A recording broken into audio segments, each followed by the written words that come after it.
Então, desde o começo, já comecei a conhecer os bombardeiros aliados contra a cidade italiana e que se prolongaram até 1945. E vocês se podem imaginar como é que a Itália ficou com a terminação da guerra. Estava numa miséria desesperada, toda destruída, e eu naquela fase, em 1947, fevereiro de 47, graças a parentes que eu tinha aqui no Brasil, pude vir para cá.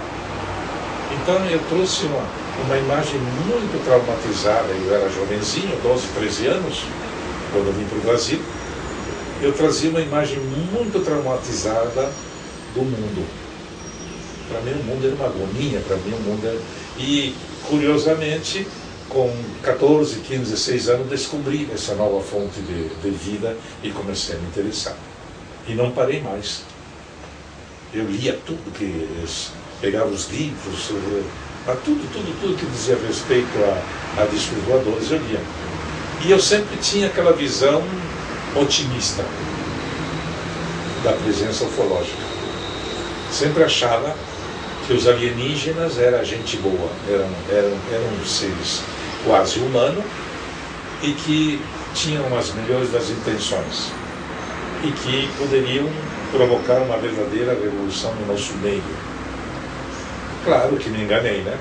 Mas, enquanto pude, mantive essa visão, até que a prática me levou a ver que a história não era bem assim. Assim, praticamente comecei, vamos dizer, 48, 49, 50, né? Ainda não tinha chegado em 1950, eu já estava enfurnado na temática ufológica. Claro que eu não saía à rua ou a campo aberto a investigar, isso não. Mas, bem mais tarde, em 60, eu comecei a travar conhecimento dos pesquisadores. E, na medida do possível, participei também em pesquisa a campo aberto. E de lá para cá fui, até chegar no ponto em que me encontro hoje. Né? A sua apreciação da influência que você nos comentou dos seres extraterrestres na vida social, econômica e política atual, como a gente vê no livro, né, sem dúvida tem um fundamento e uma argumentação em documentos e fatos objetivos, até públicos, né? Mas eu queria, na verdade, saber se, além de toda essa grande bagagem de argumentação que é pública, que você estabeleceu uma teoria, né, sobre essa a influência dos seres extraterrestres, eu gostaria de saber, como em uma parte do livro você escreve, né, de que você, no seu ouvido, ou seja, além de tudo isso, você no seu ouvido, se isso foi uma questão literária, uma questão figurada, ou é que, assim como... Não, eu ironizo isso com a palavra fada madrinha. A fada madrinha me contou. Tá, entendi. É uma forma literária para dizer para que... dizer que efetivamente se davam influências telepáticas ou canalizada, ou coisa desse tipo. Só que nunca reputei de grande importância.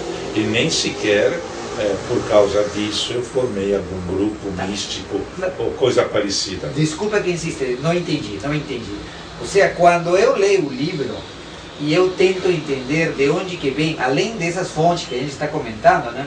Se você, além dessas, recebe outro tipo de informação não convencional, não por exclusiva para você, é assim ou simplesmente que você... Não. Inclusive você quer saber se eu tive por acaso um contato exatamente, um contato telepático, físico. Não, ou até físico, né?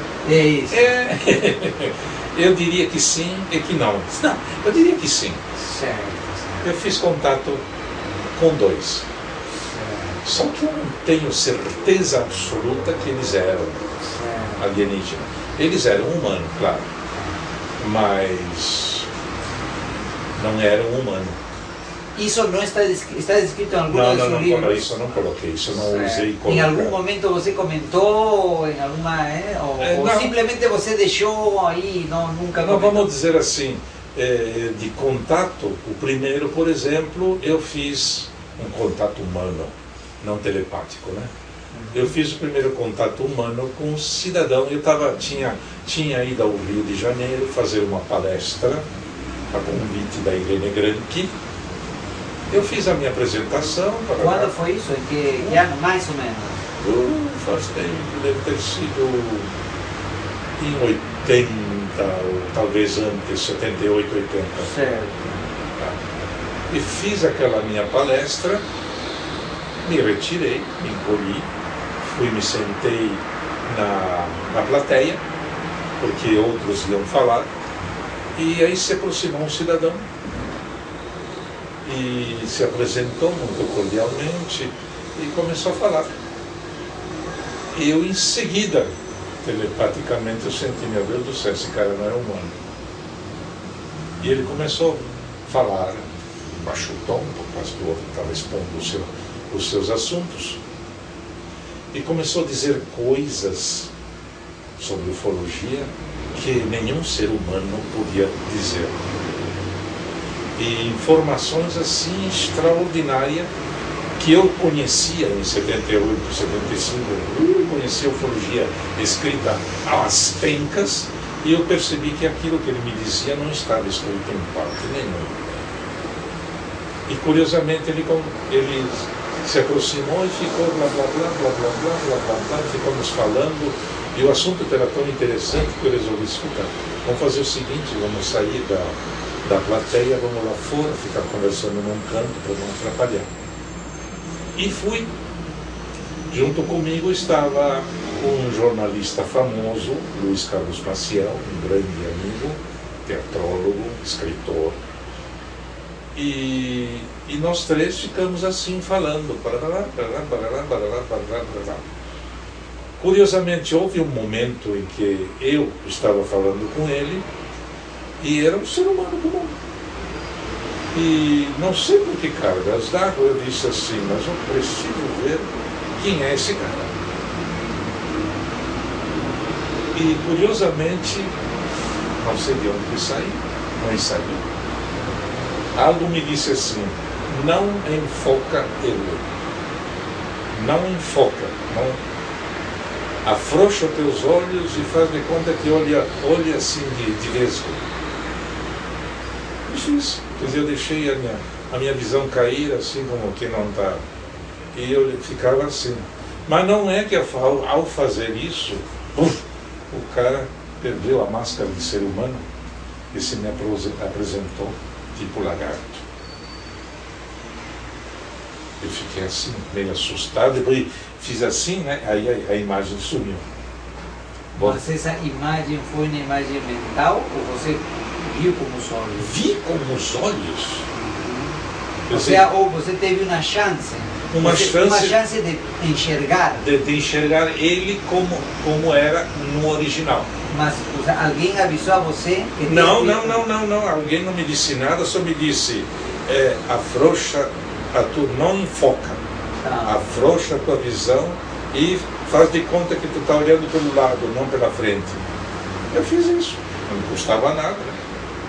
E foi exatamente ao fazer isso que a imagem humana dele cedeu lugar a uma imagem tipo lagartiana.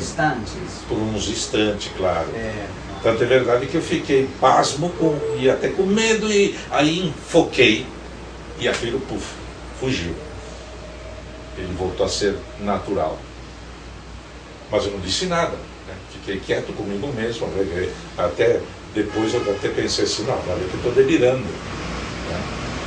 E fiquei por isso mesmo. Mas curiosamente, o meu amigo, escritor, estava comigo e teve a mesma experiência. Ele também viu o cara, tipo lagarto. Ele inclusive, bom, tu viste o que eu vi? O quê? Colocaram um lagarto. Mas foi assim rápido, né? Uma coisa rápida. Tanto é verdade que ele, antes de se despedir, ele disse assim para mim, eu sei que tu viste a minha face original. Falou? E tudo isso, conscientemente, você lembra perfeitamente? Perfeitamente, mas só não botei nunca em livro. Tá? Eu sei que você viu a minha face original. Eu só deveria de alertar que nós, malgrado o nosso aspecto, não somos os bandidos que vocês pensam. Pensa. Alguma vez mais voltou a ver essa pessoa? Sim. Essa mesma pessoa? Essa mesma pessoa.